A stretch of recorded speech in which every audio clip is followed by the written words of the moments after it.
Magandang araw sa'yo. Musta? Ang video na to ay paano maiwasan mag-overthink. Tapusin mo tong video na to. Sigurado ako may mapupulot kang aral dito. Kung hindi pa pala tayo nagkita, ako nga pala si Joshua Ragos, isang working student. Bago muna ang lahat, ito muna kwento. Noon, sobra akong nag-overthink sa mga bagay-bagay. Dahil sa inaakala ko na sa bawat gagawin ko, may masasabi ang ibang tao sa akin. Iniisip ko na agad yung mga hindi magandang resulta sa gagawin ko. Case in point sa eskwelahan. Kung nagtanong yung teacher ko o nagparisay, di ko galing magtaas ng kamay. Hihintayin ko na tawagin ako. Kahit sa kaloob-looban ko, may idea naman talaga ako. At alam ko yung sagot. At pag may sumagot ng tanong ng teacher ko at tama yung nasa isip ko, tsaka ako sasabihin na sabi ko na yun yung sagot. Nasa isip ko na yun eh. Hindi ko yun sinagot, hindi sa hindi ko alam. May idea ako, kaso nag-overthink ako na baka mali yung idea na yun. O walang kwenta yung idea ko. Kung may idea tayo, subukan lang natin ng subukan. At kapag may resulta na, tsaka lang natin masasabing mali yung idea na yon. At ito nga yung mga paraan para maiwasan yung pag-overthink. Unang-una na dyan ay ang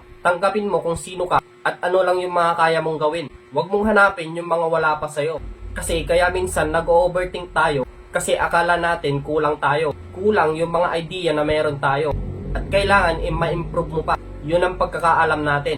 Ganyan din ako.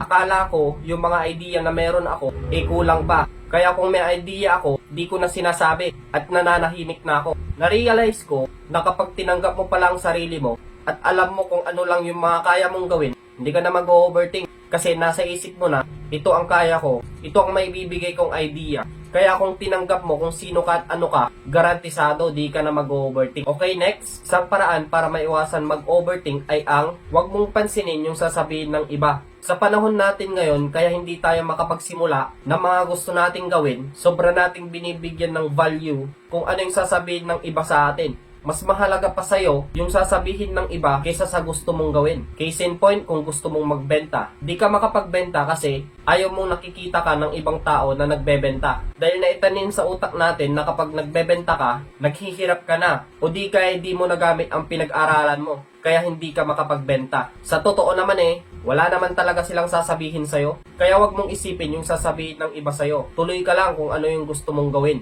Okay, next. Isang paraan para maiwasan mag-overthink ay ang magtiwala ka sa sarili mo. Malamang sa malamang, kaya nag-overthink ka ay hindi buo ang tiwala mo sa sarili mo. Kala mo mahina sarili mo. Kala mo hindi mo kaya. Isipin mo lagi mong kasama sarili mo. Ikaw lang totoong nakakakilala sa sarili mo. Sarili mo lang kasama mo sa lahat ng dumarating na problema. Sarili mo lang kakampi mo. Kaya ano pang dahilan para hindi ka magtiwala sa sarili mo? Na kaya mong gawin yung isang bagay na hindi nag-overthink. At kahit ano pang maging resulta ng gagawin mo, maganda man o hindi maging maganda ang resulta niyan, at least nagtiwala ka sa sarili mo. Okay, next. Isang paraan para maiwasan mag-overthink ay ang dapat mas madami kang kaibigan na positive mag-isip kaysa sa overthinker. Kapag ang nakakasama mo ay negative mag-isip, na pare-parehas kayong malala kung mag-overthink, garantisado magiging ganun ka din. Pero kung nasa grupo ka ng ikaw lang malala kung mag-overthink, hihilain ka nila yun pataas at subok ko na yan. Kaya dapat nasa grupo ka ng mga positive kung mag-isip. Yung mga kaibigan mo na di ka kayang suportahan, layo-layuan mo na sila. Dahil garantisado sila pa magiging dahilan kung bakit di ka makausad. Dahil gusto nila pantay-pantay lang kayo. Kung ano sila, ganun ka din. Yun ang kultura na nakasanayan ng karamihan sa atin. Kaya tayong mga kabataan, matuto tayong suportahan ang kanya-kanya nating kaibigan. Huwag mo siya hilain pababa. Bagkos, itulak mo siya pataas. Ginagawa ko to kasi naniniwala ako na ang pag-overthink ay malaking faktor sa ating pagkatao na kailangang basagin. Wala tayong ibang kalaban dito kundi sarili lang natin. Dahil binibigyan natin ng resulta yung mga bagay na wala pang resulta. Kung sang-ayon ka sa mga pag-iisip na gusto kong iparating, samahan mo ko. May ginawa akong FB group. Madiskarting Kabataan Group ang pangalan. Search mo lang yan.